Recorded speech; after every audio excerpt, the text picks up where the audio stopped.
Jake Morrison wiped the sweat from his forehead as he checked the hydroponic tanks one last time.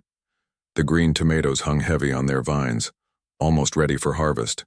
The sun was setting over New Haven Colony, painting the sky in shades of orange and purple.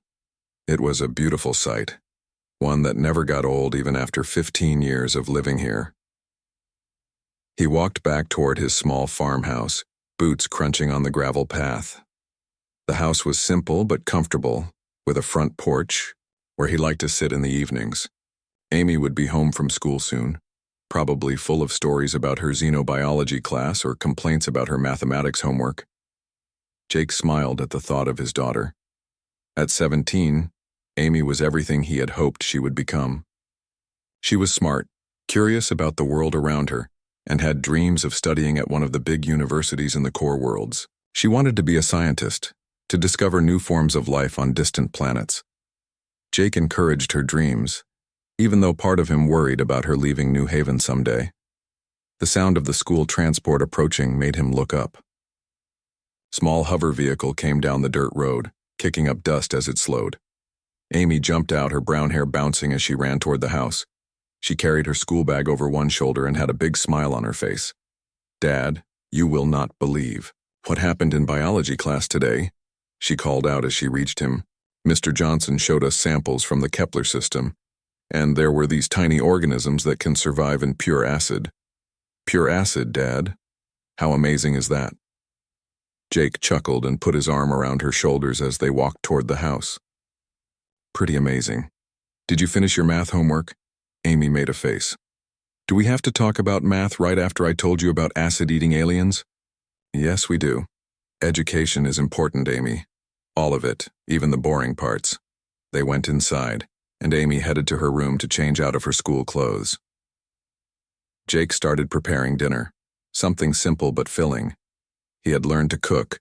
Over the years, though, he was no expert. Amy often joked that his cooking was barely edible, but she always cleaned her plate.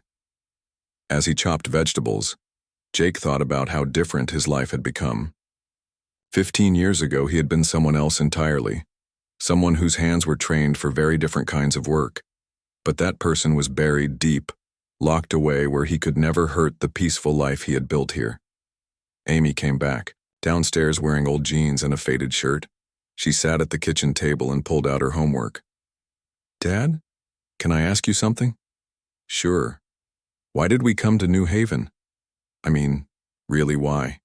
You never talk about life before this place." Jake paused in his chopping.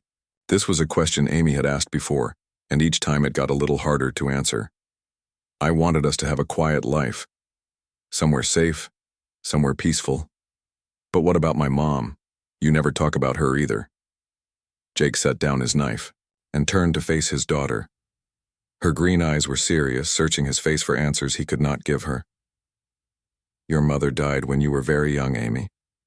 I brought you here because I thought it would be the best place to raise you." "I know that part. But what were you before? What did you do for work?"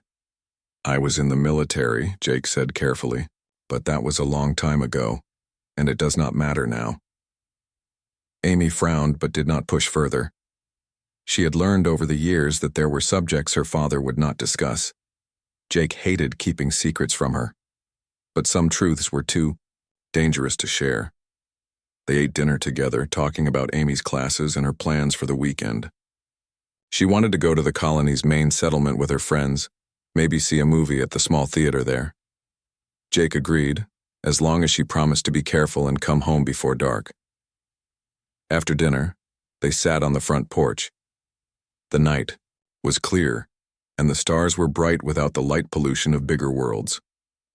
Amy pointed out different constellations, talking about the planets that orbited those distant suns. Jake listened, enjoying the sound of her voice and the excitement in her tone when she talked about space exploration. "Dad, do you ever miss it?" Amy asked suddenly. "Miss what?" "Your old life. Being a soldier." Jake was quiet for a long moment.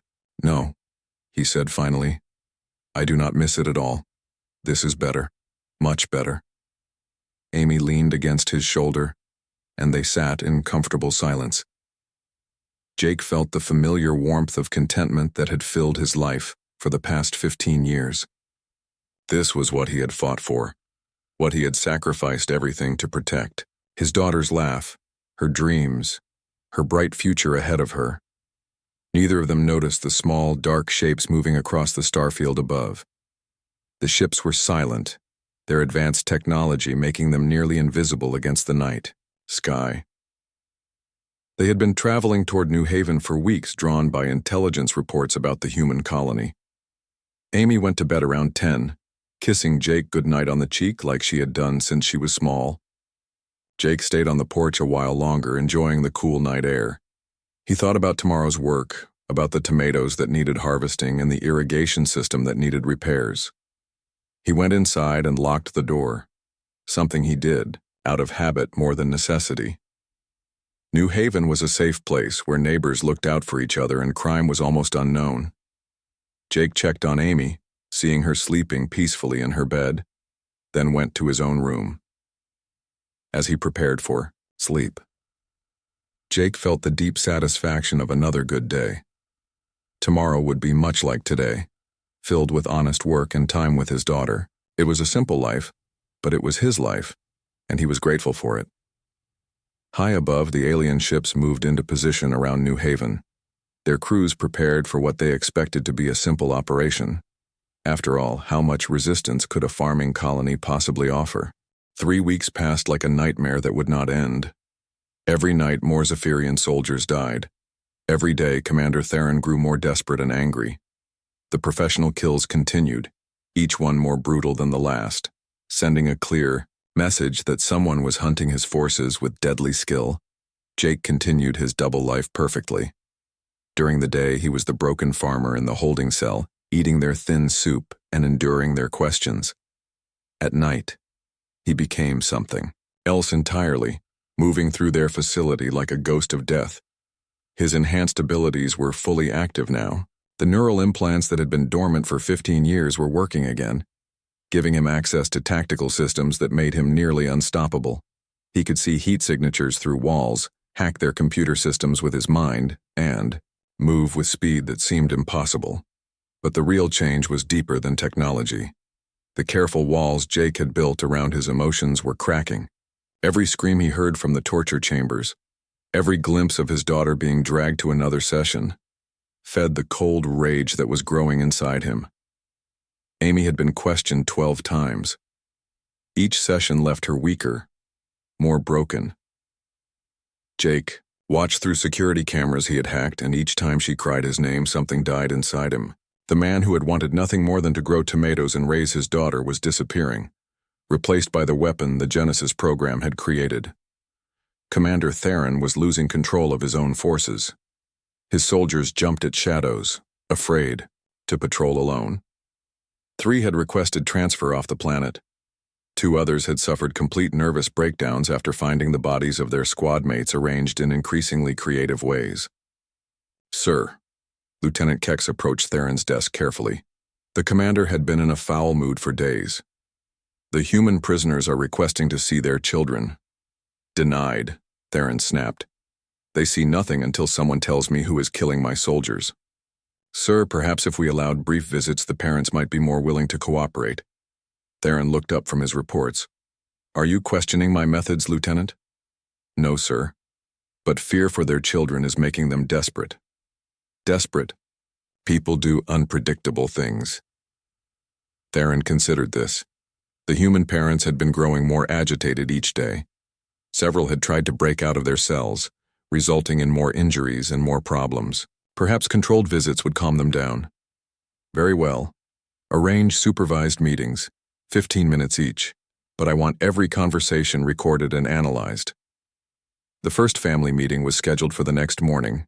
Jake heard about it, through conversations between guards, and his enhanced hearing picked up details that normal humans would miss. Amy would be brought to see him at 10 in the morning, in a small room with 2 guards present.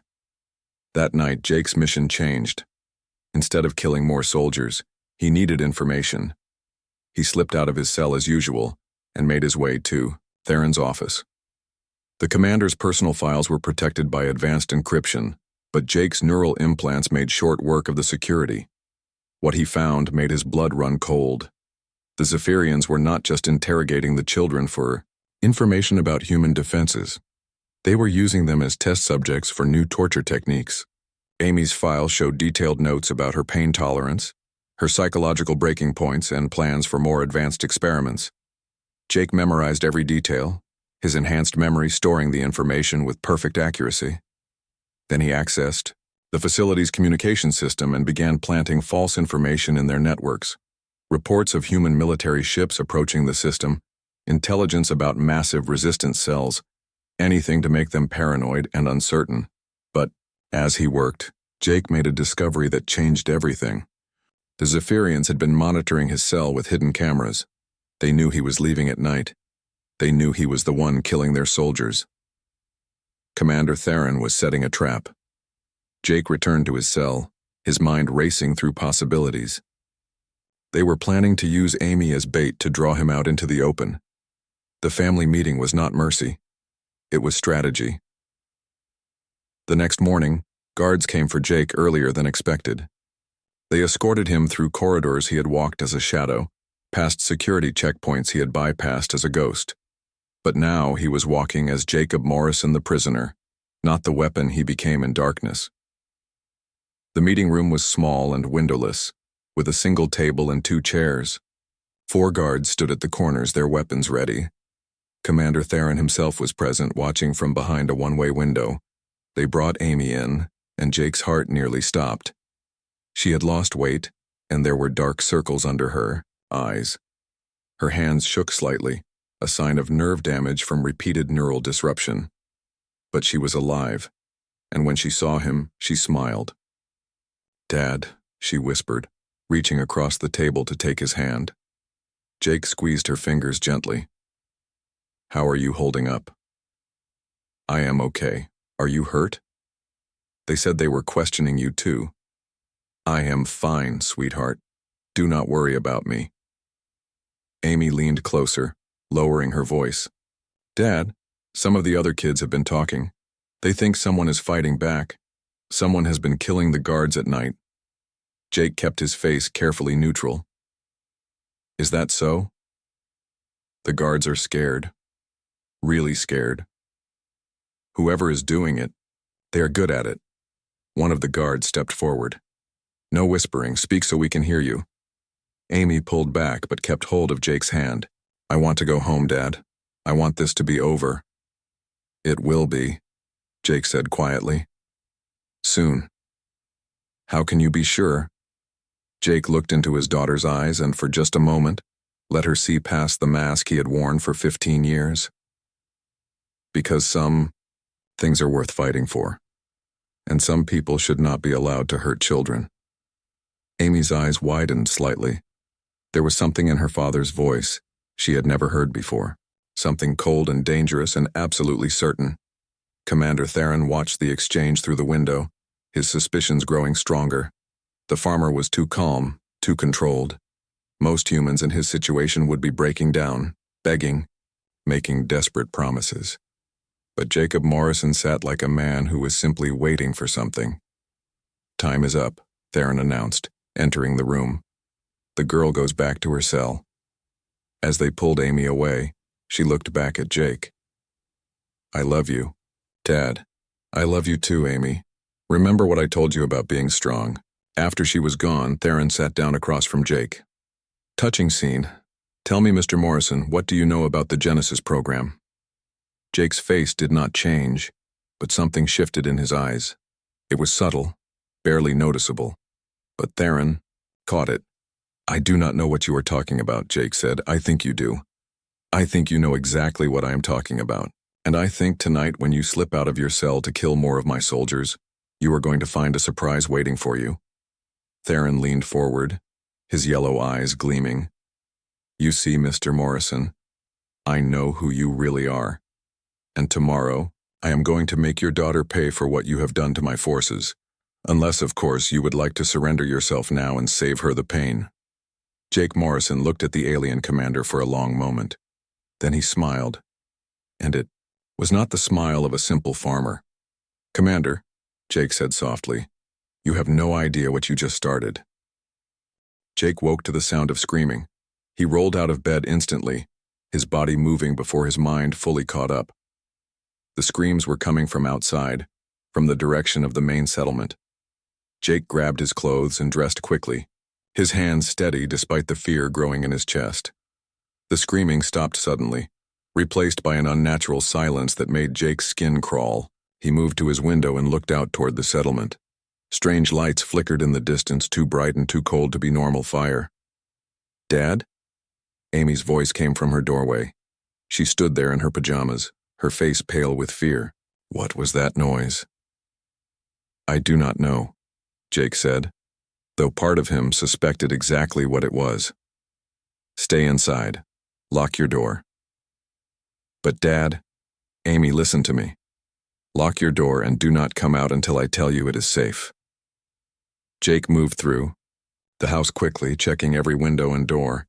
His movements were too smooth, too practiced for a simple farmer. 15 years of peaceful living had not erased the training that lived deep in his bones. Through the kitchen window, he saw them. Dark shapes moving through the fields, heading toward the scattered farmhouses. They walked upright like humans, but were taller, with longer limbs and movements that seemed wrong somehow. They carried weapons that glowed with pale blue light. Jake's blood went cold. He recognized those weapons, had seen them in military briefings years ago. Zephyrian neural disruptors. The aliens had found New Haven. The front door exploded inward without warning. 3 figures in dark armor stepped through the smoke and debris. Their faces were hidden behind helmets, but Jake could see their yellow eyes glowing through the visors. The lead figure raised its weapon toward Jake.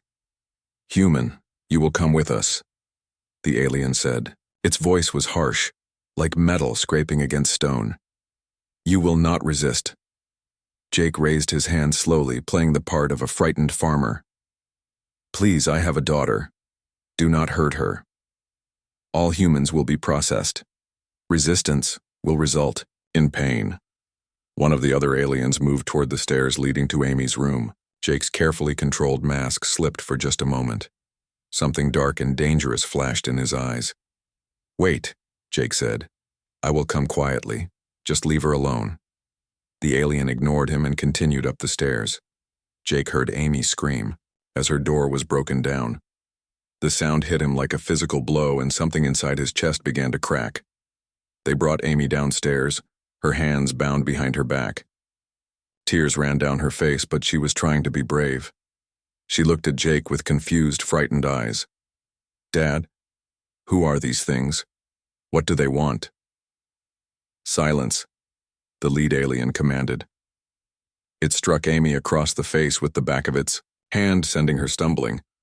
Jake took a step forward before he could stop himself. The movement was too fast, too aggressive for a simple farmer. All 3 aliens turned their weapons toward him. You will remain still, human. Jake forced himself to stop, but his hands were shaking now.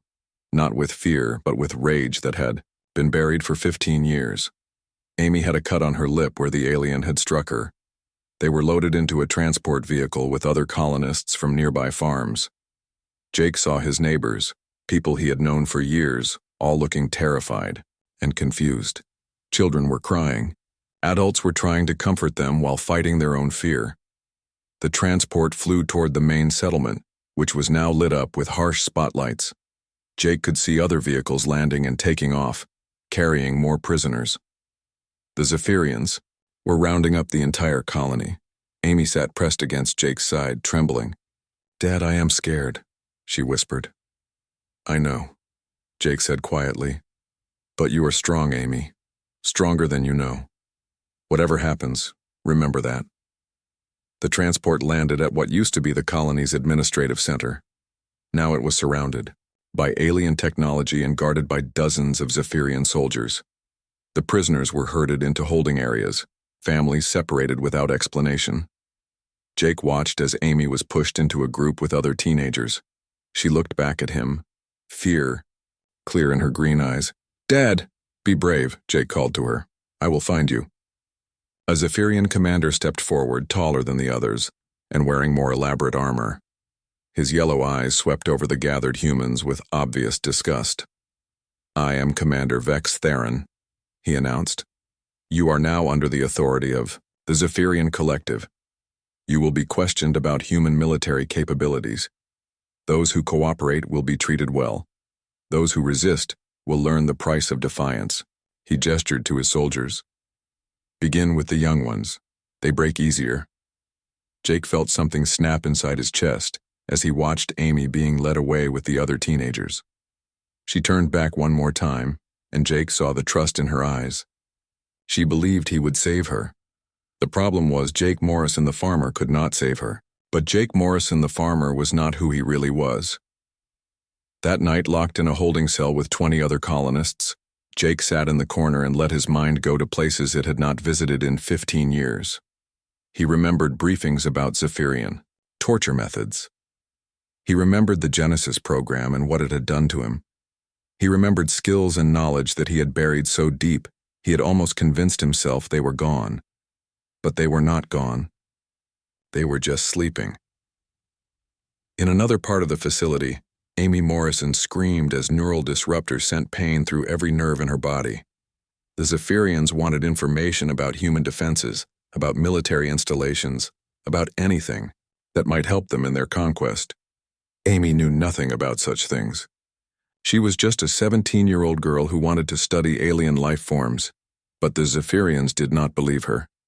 3 buildings away, Jake Morrison heard his daughter scream.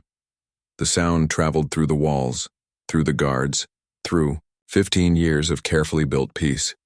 Something that had been sleeping for a very long time began to wake up. Jake Morrison did not return to his cell that night. Instead, he went home. The farmhouse stood empty and dark, exactly as he had left it 3 weeks ago. Jake walked through rooms that held 15 years of memories, touching furniture he had built with his own hands, looking at pictures of Amy growing up. But he was not here for memories.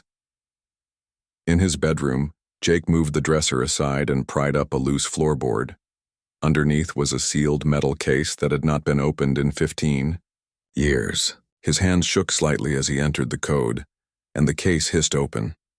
Inside was everything that remained of Lieutenant Colonel Jacob Morrison of the Genesis program. The tactical suit was black as midnight, made from materials that did not exist in civilian technology. The weapons were compact but deadly, designed to work with his enhanced abilities. And at the bottom of the case was a small device that would connect directly to his neural implants. Jake put on the suit piece by piece, feeling it bond with his enhanced nervous system. Displays appeared in his vision, showing tactical information, target analysis, and system status. For the first time in 15 years, he was complete again. The transformation was incredible.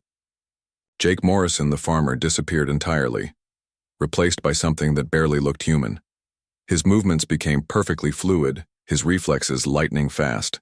Every shadow in the room became a tactical advantage, every sound a source of information. Jake activated the neural interface and connected to the facility's computer network. What he found there made his enhanced heart rate spike with cold fury. Commander Theron had scheduled Amy's execution for dawn, to be broadcast to the entire colony as an example. The alien commander wanted to draw out the mysterious killer by threatening what he valued most. But Theron had made one critical error. He assumed Jake Morrison was still trying to hide, still trying to protect his secret identity. He had no idea that Jacob Morrison had just decided to stop pretending to be human. Jake left the farmhouse and moved toward the facility. His enhanced vision turned night into day, his tactical systems mapping every guard position, every sensor, every possible threat. The Zephyrians had prepared for the quiet killer who struck from the shadows. They were not prepared for what was coming. The first guard post exploded without warning. Jake moved through their defenses like a force of nature, his weapons cutting through armor and shields as if they were paper. Alarms began screaming throughout the facility, but by then it was too late. Jake was already inside. Zephyrian soldiers rushed to stop him, but they might as well have tried to stop an earthquake. Jake's enhanced reflexes let him move between their shots, his tactical systems predicting their movements before they made them. Bodies fell behind him as he carved a path toward the detention center. Commander Theron watched the security feeds in growing horror. The figure moving through his facility was not the broken farmer from the holding cell. It was something out of a nightmare. A perfect killing machine that destroyed everything in its path with casual efficiency. All units to the detention center, Theron ordered. Protect the prisoners. Do not let him reach the girl. But Jake was already there. The detention center was heavily guarded, with dozens of soldiers positioned around the cells. Jake did not slow down. His weapon spoke with mechanical precision, and Zephyrian warriors fell like wheat before a scythe. The few shots that found their target bounced harmlessly off his tactical suit. Jake reached Amy's cell and tore the door off its hinges with his bare hands. His daughter sat in the corner staring up at him with wide eyes. The tactical suit made him look like a demon from some ancient story, but she knew those eyes. "Dad?" she whispered. "Yes," Jake said. His voice filtered through the suit's systems. "I am here. You came for me. I will always come for you." Jake helped Amy to her feet, checking her for serious injuries. She was weak and scared, but alive. That was enough. "Dad, what are you? What is all this?" "I am what I should have told you years ago," Jake said. "I am a soldier, and these people made a very bad mistake when they hurt you." Commander Theron appeared at the end of the corridor with a squad of his best warriors. He raised his weapon toward Amy, hoping to use her as a shield. "One more step and the girl dies," Theron shouted. Jake turned to face the alien commander.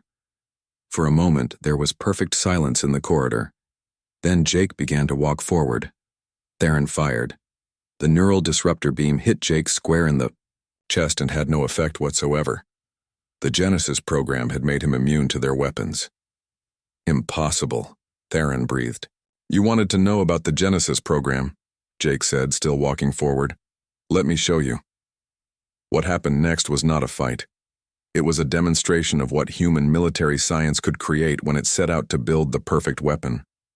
Jake moved through Theron's soldiers like they were standing still, his enhanced abilities making their desperate attacks look like slow motion. Commander Theron found himself alone, facing a nightmare in black armor. He raised his weapon one last time, knowing it was useless but unable to stop himself. "Please," he whispered. "I was following orders." Jake stopped directly in front of him. "So was I," he said quietly. "My orders were to protect my daughter." When it was over, Jake carried Amy out of the facility. The other prisoners followed behind them, freed from their cells and staring in amazement at their rescuer. The Zephyrian occupation force was broken, their ships fleeing into space with news of their defeat. Amy looked up at her father as they walked toward their farmhouse. "Dad, why did you never tell me?" "Because I wanted you to grow up believing. The world was safe," Jake said. "I wanted you to have dreams and hope and a normal life." "And now?" Jake was quiet for a long moment. "Now you know that sometimes normal people have to become monsters to protect the things they love." Amy took his hand, the tactical glove cold against her skin. "Will you teach me?" "Teach you what?" "How to be strong like you. How to fight back when bad things happen." Jake looked down at his daughter, seeing not the scared girl from the cell, but a young woman who had survived torture and come out stronger. She had his eyes, his stubborn courage, and now she knew the truth about what they both were capable of. "Yes," he said finally, "I will teach you everything." Behind them, New Haven burned with the light of freedom, and across the galaxy, the story of Jake Morrison began to spread. The Zephyrians would remember this day as the moment they learned that humanity's greatest weapon was not their technology or their ships, but their willingness to become anything necessary to protect their children.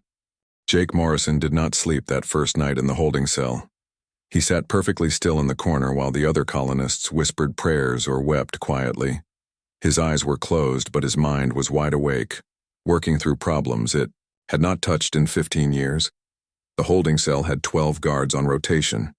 The facility had motion sensors at every entrance. The walls were reinforced metal, designed to hold desperate humans.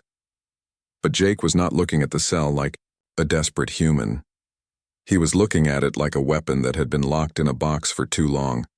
Amy's screams had stopped around midnight. Either she had passed out from the pain, or the Zephyrians had finished their session. Both possibilities made Jake's jaw clench tight enough to crack teeth. By morning, Jake had memorized everything. Guard schedules, weapon positions, the sound, each door made when it opened. The other prisoners thought he was in shock, sitting so still and quiet. They had no idea he was planning a war. The Zephyrians brought thin soup and stale bread for breakfast. Jake ate every bit, though it tasted like nothing. His body needed fuel for what was coming. A guard kicked one of the older colonists who was too slow getting back to his spot. Jake watched the guard's movements, noting the casual way he held his weapon, the gap in his armor at the neck joint. "You," a harsh voice called. Jake looked up to see Commander Theron standing outside the cell. "The quiet one. You will come for questioning." Jake stood slowly, playing the part of a broken farmer, his shoulders slumped, his movements uncertain. The other prisoners watched him with pity, thinking he was about to face the same torture as their children. They led him through corridors lined with alien technology. Jake's eyes took in every detail while his face showed only fear. Security, checkpoints, guard posts, the location of the main computer systems. His mind filed it all away with mechanical precision.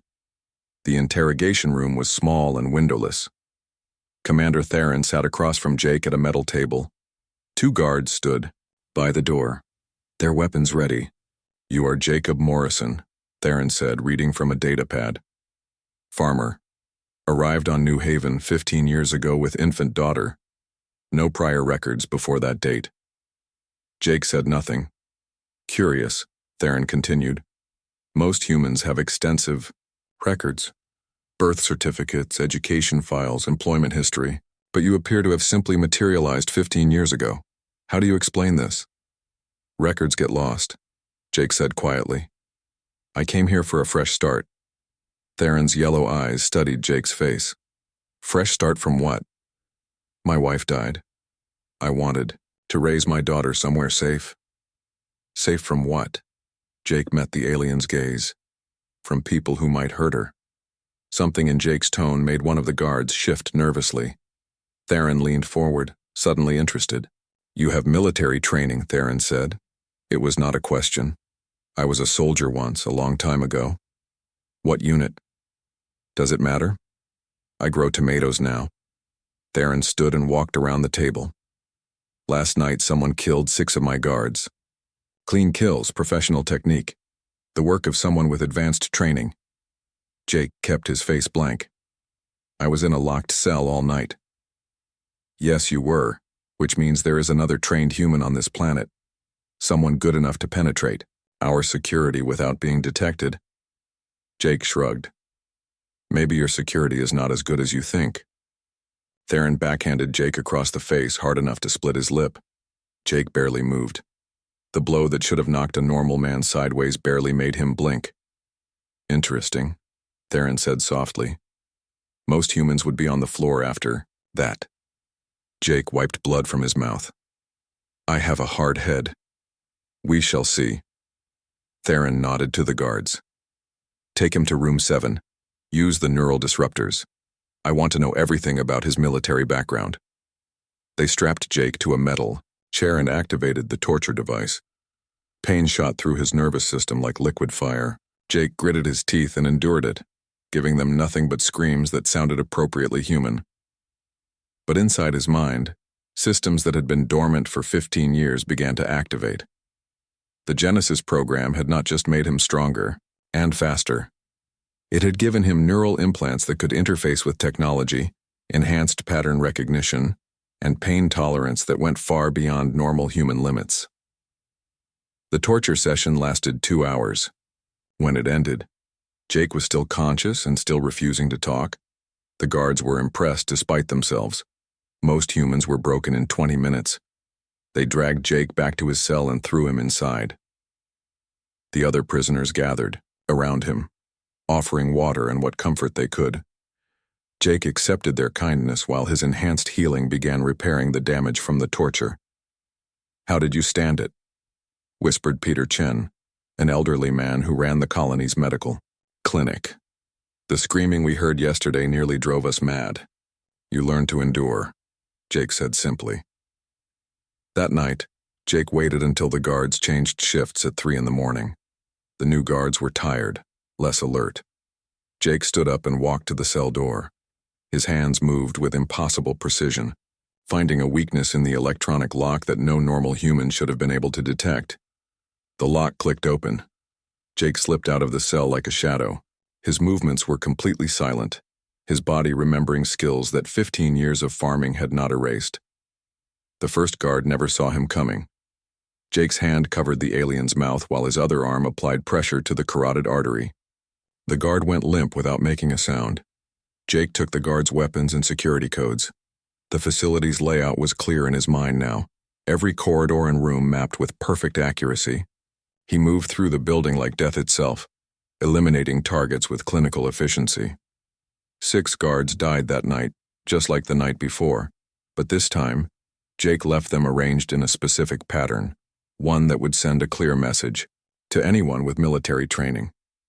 The kills were too precise, too professional to be the work of desperate colonists. Jake returned to his cell before dawn, relocking the door behind him. The other prisoners never knew he had left. When the morning guards found their dead comrades, the facility erupted in chaos. Commander Theron stared at the crime scene, his yellow eyes burning with rage and growing fear. Whoever was hunting his soldiers was no ordinary human. The precision of the kills, the complete penetration of their security, spoke of training that went far beyond normal military service. Increase patrols, he ordered his lieutenant. Double the guard on all prisoner areas and bring me that farmer again. Jacob Morrison knows more than he is telling us. But when they went to get Jake, they found him sitting peacefully in his cell, looking like nothing more than a broken man who had been tortured the day before. There was no sign that he had moved from his spot all night. Jake met Theron's suspicious gaze with the tired eyes of a defeated farmer. Inside, systems that had slept for 15 years were fully awake now, and Jacob Morrison was remembering exactly what he used to be.